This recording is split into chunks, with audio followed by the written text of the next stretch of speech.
Bom, aí é uma parte comercial. A primeira concorrência para manter isso é você acompanhar o poder aquisitivo do povo, não explorar o povo. Outra, você não se elitizar, porque você sabe quem faz aquilo, você se elitizar. Itabuna não comporta, tá compreendendo? Você elitizar um bar, elitizar um restaurante, coisa e tal. E não tem, tá compreendendo? É elite ainda para você formar um bar elitizado para isso. Então você tem que nivelar economicamente, onde todos possam comprar. O problema é esse. Se você elitizar, como já elitizou várias casas aqui, naquele Gimne ali, fizeram um bar, um bar social e coisa e tal. O terraço, o Itália também lá fez um negócio muito suntuoso, também já acabou. Porque não comporta uma freguesia elitizada, como no Rio de Janeiro, ou talvez até em Salvador, Brasil, que a população é insignificante ainda para isso. O número é pequeno. O meu freguês, ele é individualizado porque eu não admito a palavra freguês, que é uma palavra coletiva. Não existe dois fregueses iguais. Um não é diferente do outro. Então o seu tratamento para você é um, para ele é outro, para ele é outro. Então ele não tem aquele tratamento coletivo de submissão como era antigamente. O freguês chegou. Quando o freguês chegou, mas chegou o coronel fulano de tal, ele isola os outros para entender o coronel. Não, ele não tem esse negócio. Porque isso já veio da carne de porco. E o preço também era padronizado. Chegasse o mendigo, o preço da carne é ruim. Chegasse o coronel, que não come nada, né? Que é a fortuna feita pela avareza mesmo, ele não vai comprar muita carne. O que come muita carne é quem trabalha, que tem desgaste físico.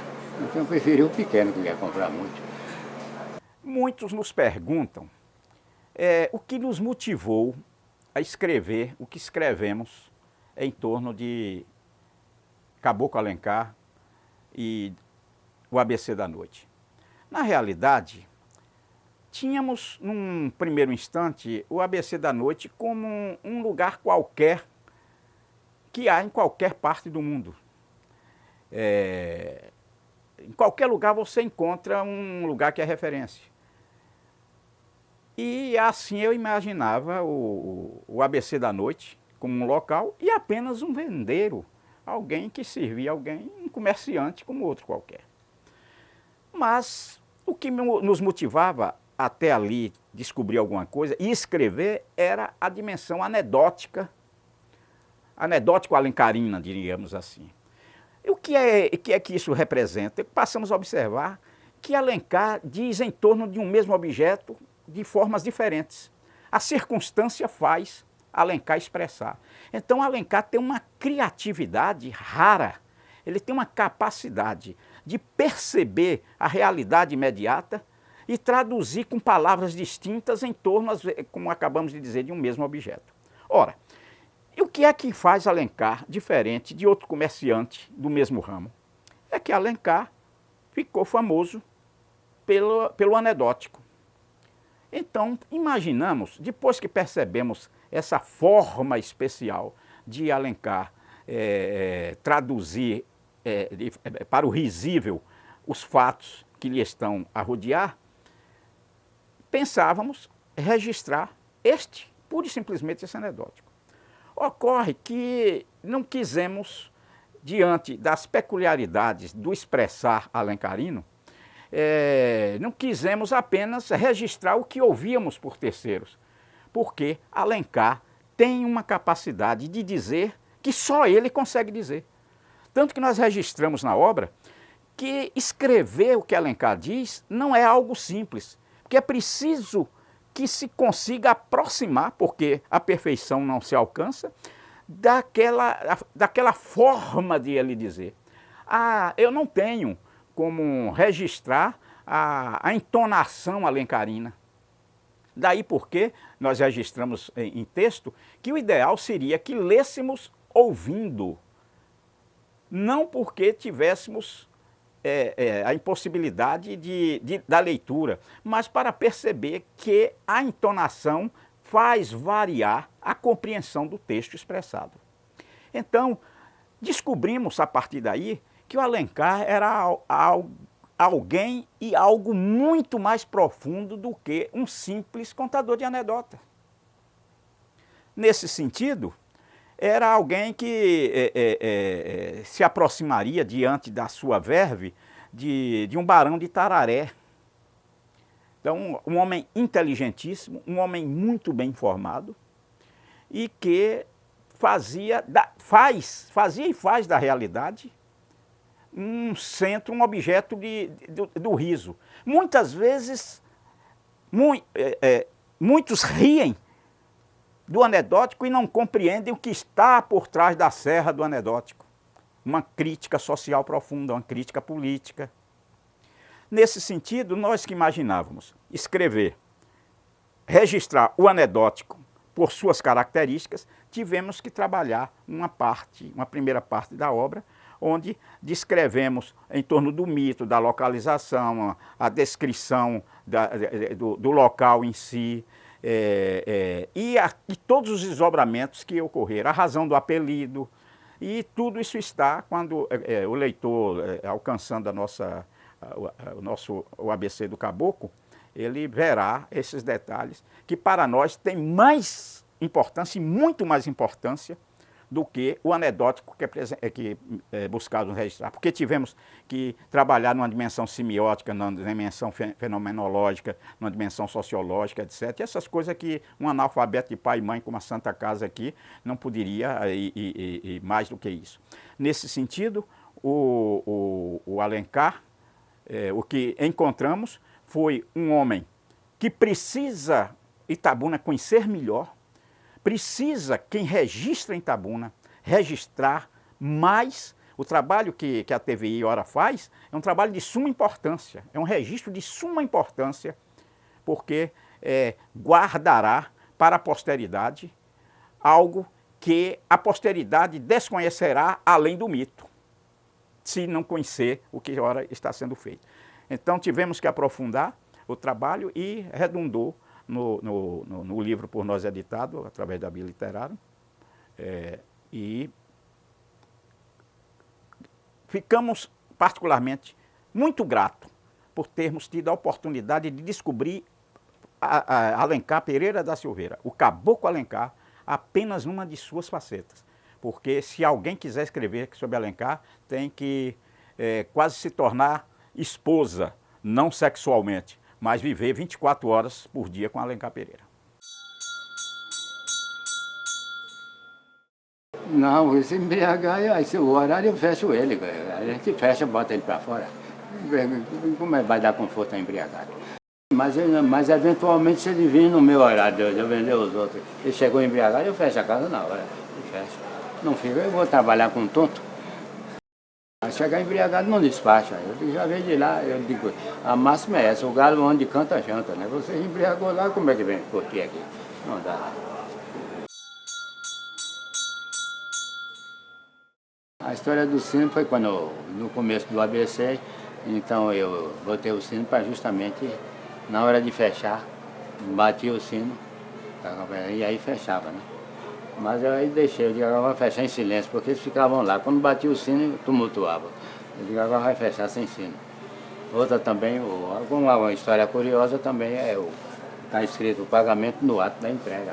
Mas normalmente em bar ninguém paga no ato da entrega, porque a cerveja vai beber mais uma. Aí quando eu fechava, aí teve um que disse, mas eu não paguei. Eu disse, mas o pagamento é no ato da entrega. Ele disse, mas eu não paguei. Eu disse, mas está fechado. Ele disse, o que é que eu faço? Eu disse, bota o dinheiro por debaixo da porta porque está fechado. Nem para receber, não abre.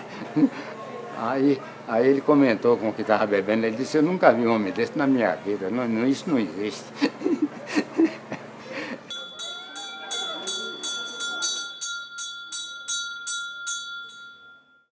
A carta do cacique está firme aqui, que é a carta. O cacique foi quando o governo dos Estados Unidos quis comprar as terras do cacique e ele rejeitou a compra, né? E ele aí fez uma carta que serve de ABC de Sociologia. Essa de Jorge Amado é só a história que Jorge Amado levantou sobre o cacau e apresentou a região cacaueira, porque a história não é só do cacau. O coronel não foi feito só com cacau, o coronel foi feito com café, o coronel foi feito no sertão com os garimpos. Agora o que deu mais treino no mundo foi o coronel do cacau mesmo. Formou uma raça que até hoje não paga o que deve nem com a fé. O paralelo do cacau foi o seguinte, é uma das lavouras, eu não sou engenheiro agrônomo, mas é a primeira lavoura nobre agrícola do mundo que eu considero, é o cacau. Porque você vê o café, também que é outra lavoura nobre, mas ela adoece muito. E o cacau é quem tem menos doença em produtos agrícolas. Outra coisa, o cacau não tem safra. Se eles educassem o cacau, porque você nunca entrou numa roça de cacau para não ver um coco de cacau. No café, em outra qualquer lavoura, tem sua época certa. Cacau não. Mas eles, quando vão, devastam tudo. Devastam de tal maneira que não tinha o cacau da bonga.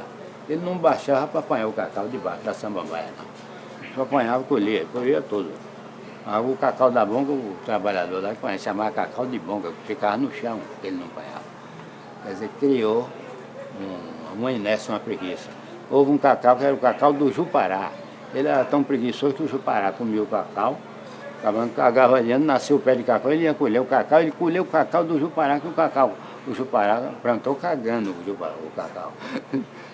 Então criou esse espírito tão preguiçoso também, mas tudo em função do próprio cacau. Há 20 anos atrás, em 1980, 10 sacos de cacau, você comprava um carro zero. Aí eu acompanho. As boas-vindas de lança-perfume em 61, carnaval de 61, quando o Jânio IV foi prefeito. Aí você viu uma época. Até quando começou, economicamente, a cerveja em latinha. Quando começou a cerveja em latinha, tá acompanhando? Você estava bebendo uma latinha ali na praça, estava um menino puxando a lata. Hoje o menino fica puxando a lata. Naquele tempo não. Aí juntava um caminhão de lata vazia. Né? Hoje o poder aquisitivo já não dá mais. É tudo controlado. Né? Então eu olho em termos globais. Né? Em torno de Alencar, o que mais o torna conhecido é o anedótico.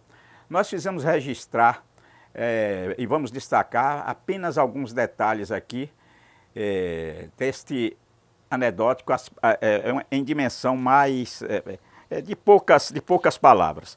Lá em nosso livro, quando nós tratamos, nós fazemos vogais, consoantes, soletração, e por fim nós dizemos, para não esquecer o ABC, são registros que dariam alguns até detalhe em caminhão, em para-choque de caminhão. Caboclo, por exemplo, um dia conversavam de alguém que bebia muito e surge na conversa, alguém fala em liderança e ele jogou essa. Aquele é um verdadeiro líder, Caboclo. Só chega em casa nos braços do povo, carregado. Uma outra de Alencar. Se o trabalho está atrapalhando a bebida, deixe de trabalhar. Alguém falava da seriedade de uma determinada personalidade itabunense e Alencar se cansa de certas coisas. Ele não tolera e não suporta, e ele tem sempre uma saída.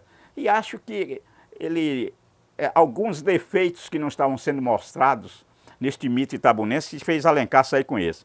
Mais sério do que isso, só retrato de carteira. Carteira de identidade, né? Estático. Se você não está trabalhando, bote o fígado para trabalhar. Tome uma.